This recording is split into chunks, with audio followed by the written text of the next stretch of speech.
18 नवंबर 1962 का दिन हम सभी को याद होगा। ये वही दिन है। उस दिन पूरे देश में हम लोग दिवाली के जश्न में डूबे हुए थे, तो वहीं दूसरी तरफ हमारे देश के वीर जवान अपनी मातृभूमि की मिट्टी के लिए चीनी सैनिकों के साथ खून की होली खेल रहे थे।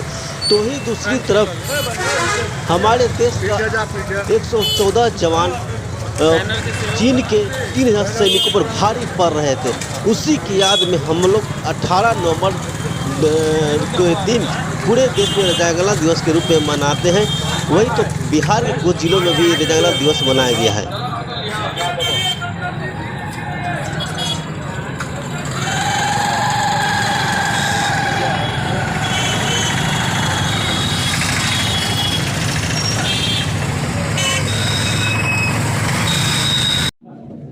अही रेजिमेंट की मांग को लेकर हम लोग एकत्रित हुए हैं। सेना में हम किसी की हकमारी नहीं कर रहे हैं।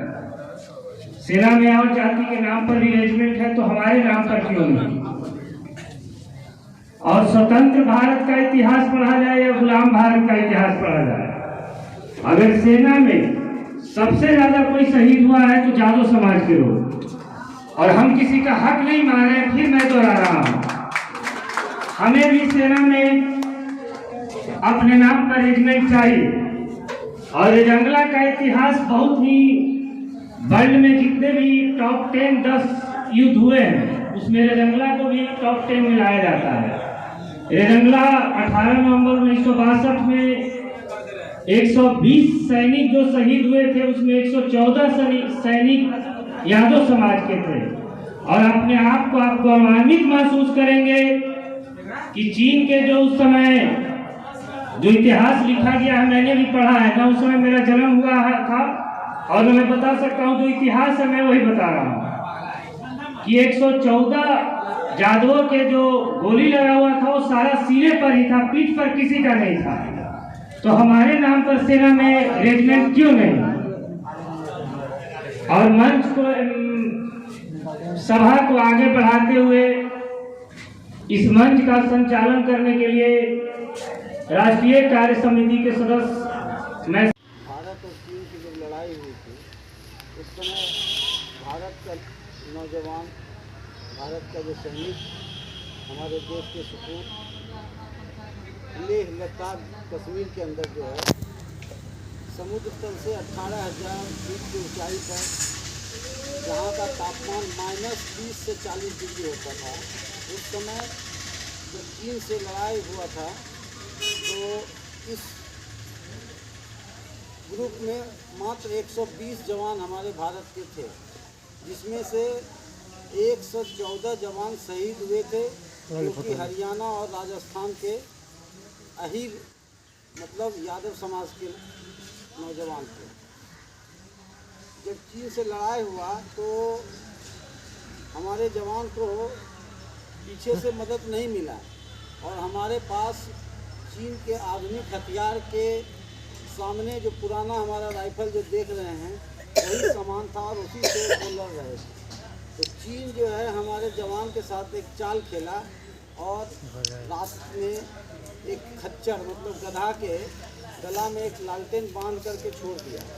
हमारे जवान को लगा कि चीन जो है हमारे तरफ बढ़ रहा है, चीन की सैनिक, और हमारा जवान जो है अपना पूरा हथियार का जितना गोला बारूद था सब उसके ऊपर रोक दिया और हमारा जवान खाली हाथ हो गया। लेकिन जवानों ने ये तय कर लिया था कि किसी कीमत पर इस पोस्ट को, इस जगह को चीन को हथियाने नहीं देना है, चाहे इसके लिए हमको जो भी कुर्बानी देना पड़ेगा हम देंगे।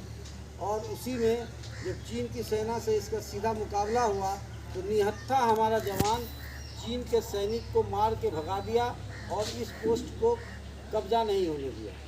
और उस ठंडी में जब जवान हमारे शहीद हो गए लड़ाई करते हुए, 120 में 114 जवान शहीद हुए, तो इसका पता जो हमारा वहाँ का जो कमांडर था वो सूचना दिया, लेकिन पीछे से कोई मदद करने वाला नहीं आया। लेकिन एक गडेरिया जो है पशु चराते चराते जब वहाँ गया तो देखा कि हमारा जवान बर्फ में जमा हुआ है और सब लोग शहीद हो गए। तो उसी दिन से इस जंगला दिवस को हम लोग यादव शौर्य दिवस के रूप में भी मनाते हैं और इस जगह को सरकार यादव धाम के नाम से इसको चिन्हित किया है और हर वर्ष इस शहादत के दिन में 18 नवंबर को पूरे देश में हम लोग इस दिवस को मनाते हैं। कुछ कारणों से इस दिवस को बहुत ज़्यादा प्रचार प्रसार नहीं मिला, लेकिन हम लोग चाहते हैं कि इस दिवस को हम लोग मनाएं और अपने जवान को अपने श्रद्धांजलि अर्पित करें। और इस दिवस को मनाने के साथ साथ हम लोगों का सरकार से मांग है कि जिस तरह से राजपूताना रेजिमेंट सिख रेजिमेंट है, उसी तरह से एक अहीद रेजिमेंट का भी स्थापना होना चाहिए ताकि हमारे जो जवान हैं उसको सर्दी श्रद्धांजलि मिल सके।